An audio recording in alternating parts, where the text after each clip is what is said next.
Finally, another sad story. An amateur rugby league player has died after becoming unwell during a Yorkshire Men's League match. Max Blakely, who was playing for Bradford-based club Birkinshaw Blue Dogs in a match at Heworth near York on Saturday afternoon. The 32-year-old came off the pitch at half-time and became unwell before collapsing. Paramedics were called but were unable to revive him. There's been some messages put out on his family's behalf today about how much he loved the game of rugby, both codes. There's been messages of support from across the rugby league community, and I think here at Super League Pod we just want to add our sincere condolences and thoughts to the Blakely family and all the friends and teammates of Max Blakely after this really distressing and tragic news.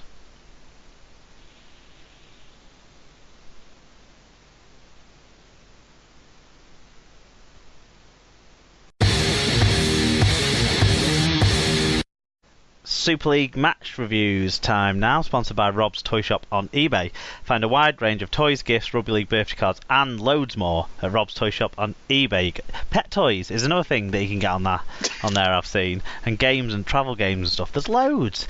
Visit stores.ebay.co.uk/Rob's Toy Shop, and on any orders over £5 you can earn 5% cash back, and also 1% of your order value will go into the SLP coffers just by putting SLP discount at checkout. If you want to give the full 5% to SLP, you can as well by messaging Rob's Toy Shop when you make the order.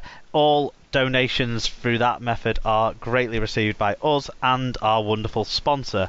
Okay, Super League round 21 it was. A little bit of a moving round, not quite crucial other than for one club, but moved things around a little bit, made things interesting for those top 8 spots, and that's probably what's going to dominate the conversation. Average attendance 7,299. I'll pull back the curtain. I've had a little bit of a speed watch of a couple of the TV games, but not fully able to give my attention to them, and seen a little bits from some of the other games. Nothing from Saturday's game, so I'm gonna need help through that one. Okay. Certain. But we're starting on Thursday night. 2 Thursday night games this week because of Little Mix. Warrington versus Catalan was the TV game. Exciting first half. It ended 18-20 at half time. It finished 22-all in a bit of a different second half. 8,807 was the crowd. Ben Thaler was the referee. And do you want to give us the first of the fan views we had in? Yep, so Paul O'Brien says, good game with Warrington probably feeling they should have won the game. Getting fed up of players staying down after tackles, looking for penalties, then suddenly jumping up to their feet and playing on. Yeah, that was the subject of Sarah's soapbox last week. If you missed that, go back and listen to last week's match review section. It was very prescient. Yeah, but it keeps occurring. Okay, Alan Walker said, missed it if it was on midweek again. Why put 2 matches on a Thursday and 4 on a Friday and wonder why attendances and viewing figures are down? Was at the theatre instead. Top actors, great play. We don't get much RL in the south of Catalonia, but the theatres are good. There you go. Theatre review instead. Recommendation there, but I think his Catalan side have got the odd top actor, haven't they? So let's not. And of late have been producing great play too, so it does apply. Yeah. It does. I mean, this week, there was this quite a big match on Sunday. I don't know if people had heard. There was this little football kickabout going on, so I can understand why they front loaded the fixtures. The World Cup final this weekend. Yeah. Yeah. Oh yeah. Oh yeah, that thing. Yeah. So anyway, getting back to this game. So Paul Chamberlain says a great turnaround for Catalan after the nilling in the return fixture. Showed some real resilience, heart, and no little skill. Together with the form of the Giants, it's a shame Super League isn't starting now. Is it too soon to call for a call of McNamara as coach of the season and Drinkwater as signing of the season? You can't be the guy who dishes up garbage for the first 2 months and be coach of the season, in my view. If he had come in at the same time as Drinkwater came in, McNamara could get talked about in that way potentially, but let's not kid ourselves. Josh Drinkwater, though, certainly in-season signing, There's a few potentials coming up that are going to be affecting the qualifiers, but Drinkwater might have affected the qualifiers more significantly by making Catalan miss out on them potentially.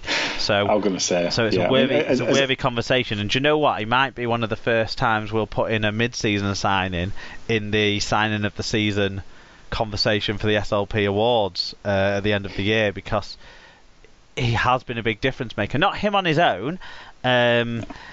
Not him on his own at all, but his play has helped free up Michael McAlorum to be a much more potent attacking threat. I think alongside of that, you've had an uplifting performance from Remy Casti, from Mikel Simon, from Julien Busquet, from the French core of that front row. And I also think Ben Garcia, when he's not flinging his head around to make sure high tackles are picked up, even though he dishes out plenty himself too that aren't necessarily picked up as clearly. I think he's been playing great as well recently. So I think Drinkwater though is definitely in that conversation because he's helped all of that. He's given them balance, hasn't he? That they didn't have before, and it's allowed Gigo to be. It's given him what Luke Wolf would have given him. Yeah. Well, I suspect. Okay, Lee Whitnell said, a draw felt like a fair result. Catalans opened us up far too easily for their tries, and we lacked creative invention in the second half to win the game. Ratch had another good game, though, and Charnley always looks dangerous. If only he'd been able to gather the ball cleanly for the late try. Well played, Catalans. Hey, but, Lee, don't forget, he celebrated full-on Ryan Atkins style, didn't he? Fucking hell, Josh, what was that? I was like, as soon as I saw that, I was like, "Oh, that's Ryan Atkins rant. That's nailed on." I mean, this is the thing. I don't think there's any defence for it because he obviously tried to gather it. He never had the ball cleanly. It's not like he had it cleanly, was short of the line and then dropped it over the line. He never had the ball. It was fingers and thumbs, ran out, and he sold it like an absolute beauty. And he got Failer to send it up as a try when I don't think he would have sent it up as... This is what I think. This is the thing. If it wasn't a TV game, that had have gone up as a try based on the celebration in the moment. That would have changed loads about the topic. And that's not a TV game, it's moments like that the argument for keeping the video ref in stays. Right. Another specific talking point from the game go on.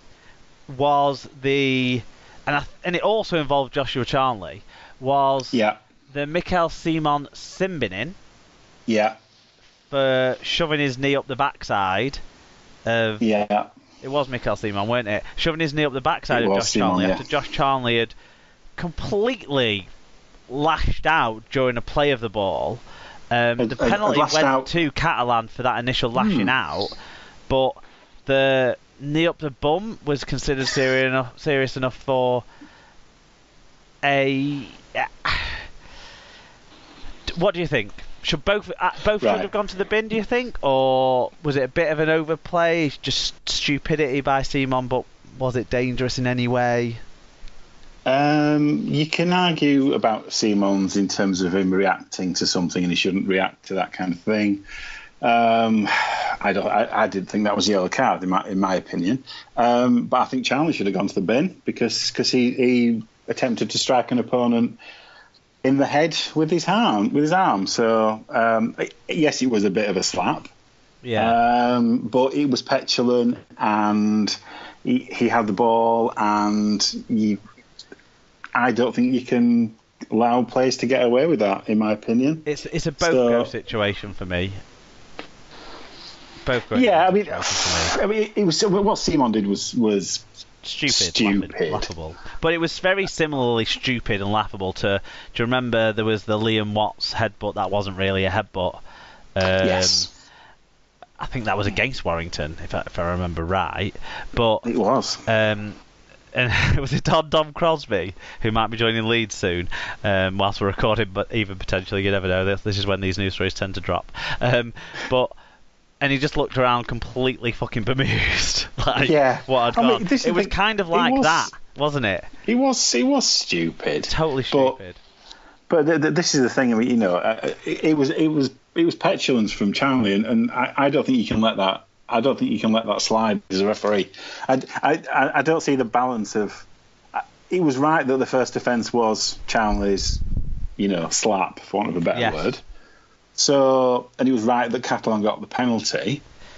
But in my head, I don't see how you don't send him for 10 as well. Just, you know, just get him to go calm down and cool his heels for 10 minutes. I think that's what the sin bin's for, really. It's to cut out idiotic behaviour as much as anything. So yeah, I think Charlie should have had 10 minutes on the sideline as well. Funny old game, weren't it? First half full of tries, full of attacking intent. Started to absolutely piss it down. The second half was full of tense, nervous, penalty kicking, sloppy drop goal attempting, kind of like it was one of those climactic games that didn't have a satisfactory climax almost, but it just built and built and built and built to that last few minutes where you really thought something explosive was going to happen, and that Josh Charnley try was potentially going to be that. But what did you make of the overall game? Well, he faked his money shot, didn't he? Old Josh. Yeah, it was a good game. I mean, I think Catalan were good value, although it was a narrow lead at half time. I thought they did pretty well, and you know their resurgence continues, doesn't it? They're going to good teams and they're performing well. You know that their tries were a bit poachy and a bit of, you know, this and that, I guess. But yeah, I can understand it. You can understand why there's a lot on the table, particularly for Catalan, where it got cagey from their point of view in terms of kicking points. But yeah, quite why Warrington were feeling the need to level it up and then take two again to kind of squeak into the lead. Maybe it was just a reflection of worries about ball security, and it was whilst the points were on the table, take them while they're there. But it did kind of drag the game down, didn't it? Into a bit of a kind of a dour second half, really, other than the entertainment of some pretty poor field goals attempts, really. Well, the first half had a few funny moments when it wasn't quite wet weather rugby yet. I mean, that Harvey Levett try was one of the most sort of curious moments you'll see. It was obviously inspired by the Soccer World Cup, with great play by Stefan Ratchford. I think Stefan Ratchford was a really solid performer in this one. I think he's been excellent for the Wire in the last 2 months or so, really starting to click, and this was an example of what he can do. Is an instinctive attacking talent is not always perfect, but this was great, wasn't it? That little kick through, and then obviously things fell right for Harvey Levett, didn't they, to get the try scored. Yeah, but I think it almost undid it all, didn't it, by McIlaurin's try just after that to kind of let Catalan back in it. And that seemed really simple, soft, wasn't it? He ran across the face of two players, and Tyrone Roberts had just jumped out of position, hadn't he? I've not seen someone run around Darryl Clark that close to the line for whatever, I don't believe. So real poacher stuff, weren't it, and real poor stuff from Tyrone Roberts. This is the thing. I think it was. I guess it got them. The game could have started to go away from them, couldn't it? In terms of that, they had a couple of tries on the bounce, Warrington, and because if I'm right, they knocked on straight away, didn't they, Wire, from the kickoff, and they put themselves under pressure. Is that the right? Am I thinking of the right one? I don't remember that happening. Right, it might have happened. But yeah, it was certainly straight out. You know, it was the McIlaurin try was pretty much straight after the vet one. So, you know, any kind of chance of them pulling away kind of disappeared at that point, and then obviously it was close at half time. So I mean, they'd knocked on to get the field position for Ben Julien's try, which wasn't a particularly difficult try to score either. I didn't feel like he ran a nice line, but it was a bad read, wasn't it? It was a big gap to go through, wasn't it? It was clever play at the line and that sort of stuff. But again, this was the thing. Big gaps to go through, which you haven't been seeing from Warrington too much lately. I mean, in that Wigan game, they offered very little. The Wigan side. So in the televised games I've seen of them recently, they haven't been letting those gaps occur. Tony Gigo's was from a kick, so I suppose a little bit